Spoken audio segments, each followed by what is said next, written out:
Have you ever tried to imagine true nothingness? Not darkness, not silence, just not being. You've never experienced your own non-existence, not for a single moment. Before you were born, you weren't there to know it. After you're gone, you won't be there to feel it.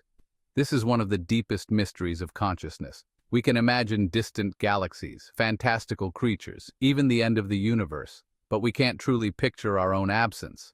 When we try, our mind plays a trick. We place ourselves as a silent observer, but if you're watching, you still exist. This isn't just a philosophical game, it's a fundamental truth about being human. Our reality is filtered through our awareness. Everything we know is built on the foundation of our existence. Trying to imagine a state without that foundation is like building a house from the roof down. The mind is a tool for experiencing, not for experiencing its own shutdown. It's a paradox we all live with. We stand at the edge of an idea we can never fully cross, a boundary built into our minds. We're like explorers who can map every inch of our island, but can never see it from the outside. This isn't a failure of imagination, but a profound clue. Our existence is the absolute starting point of our reality, the one constant in our personal universe. Understanding this is the first step toward exploring what lies beyond the limits of what we can imagine. The journey begins at the edge of the unthinkable void. Let's break this down. Imagination requires an imaginer. Consciousness requires a conscious mind. The act of thinking about non-existence proves your existence in that moment, a self-defeating loop. Picture a black, empty room. Who's seeing it? You are. Try to remove yourself from the picture. You can't. The moment you try, your mind goes blank. Not because you've pictured nothingness, but because you've stopped picturing anything at all. Our consciousness is like a light that's always on. We can shine it anywhere except on its own off switch. We're locked into the perspective of the self. Every thought, every feeling confirms our own being. We're the perpetual audience to the movie of our lives, never able to imagine the theater empty. Think of a camera trying to film its own internal mechanics while still recording. It can't. Our mind is that camera, designed to look outward, not to observe its own absence. This is why the thought of non-existence feels so alien. It's a concept our minds weren't built to compute.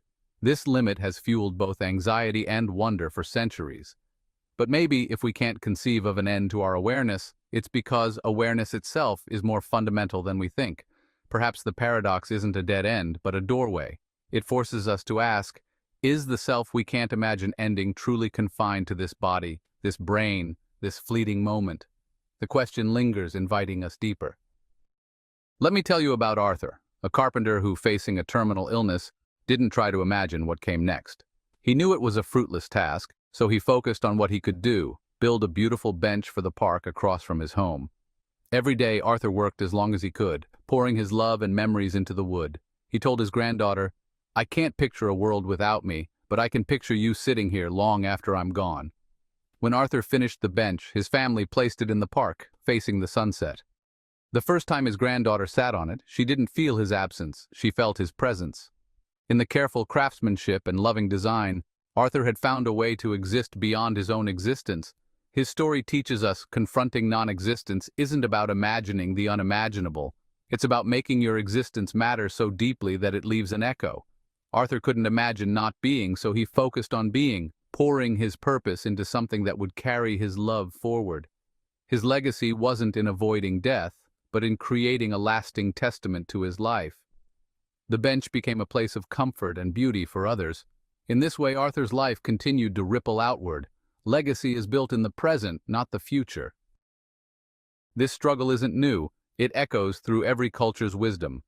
The Qur'an reminds us, "You were dead, and he gave you life. Then he will give you death, then life again." The Bible says, "I am the resurrection and the life. The one who believes in me will live, even though they die." These texts don't ask us to imagine being dead, but to trust in a cycle of existence or a promise of continuity. Marcus Aurelius wrote, "Do not act as if you were going to live 10,000 years. While you live, be good." He saw the impossibility of knowing what comes after as a call to action for the present. The uncertainty of the future should energize us to live with virtue and purpose now. Rumi reframed endings as transformations. Anything you lose comes round in another form. What we perceive as non-existence might simply be a change in form, a transition beyond our senses. Our essence is never lost, it only changes shape.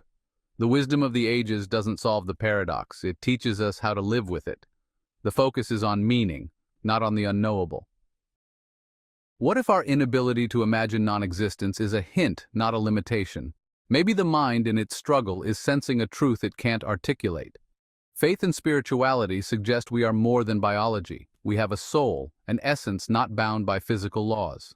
The Prophet Muhammad described souls as green birds in paradise, a metaphor for a journey beyond earthly imagination.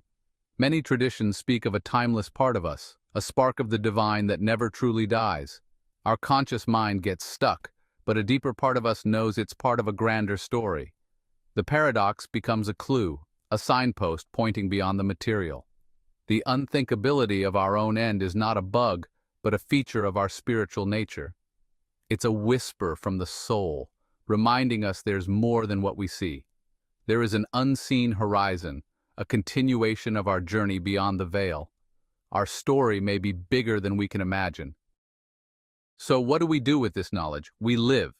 We turn from the unanswerable question to the undeniable reality of our present existence. The fact that you are here now is a miracle, the one thing you can be sure of. You cannot imagine not existing, but you can choose how to exist. Fill your moments with meaning, love, and compassion. Build your own bench through kind words, selfless actions, or creative work. Your legacy is written with every choice you make today. The inability to see the end should make us focus on the journey. Be present. Notice your breath, the sounds around you, the weight of your body. This is life, the stage for your story. We spend so much time worrying about a future we can't comprehend, we forget to inhabit the only state we have. Marcus Aurelius said, "While you live, be good." Let the mystery of the end fuel the meaning of now. You can't outthink the paradox, but you can outlive it. Create so much good that your existence ripples outward. Make your life a message to the universe, a force for good. In the end, we return to the self, the consciousness reading these words. The journey isn't about finding an answer, but transforming the question. The barrier in our imagination is not a wall, but a mirror, reflecting the reality of our being. The mystery of non-existence is a celebration of existence. Spiritual traditions urge us to accept the limits of our minds and open our hearts. The truth is not in imagining our absence, but in fully inhabiting our presence. So, take action. Reflect on your awareness, reach out to someone you love, or offer a prayer of gratitude. Let this be a beginning, a life lived with wonder and purpose. The mind may be locked, but the soul holds a key, forged in faith and turned by living a life that matters. Perhaps we were never meant for just one room, but for the entire cosmos. And check out this video right here. It'll take your journey even further. Thank you for watching. See you next time. Peace and blessings.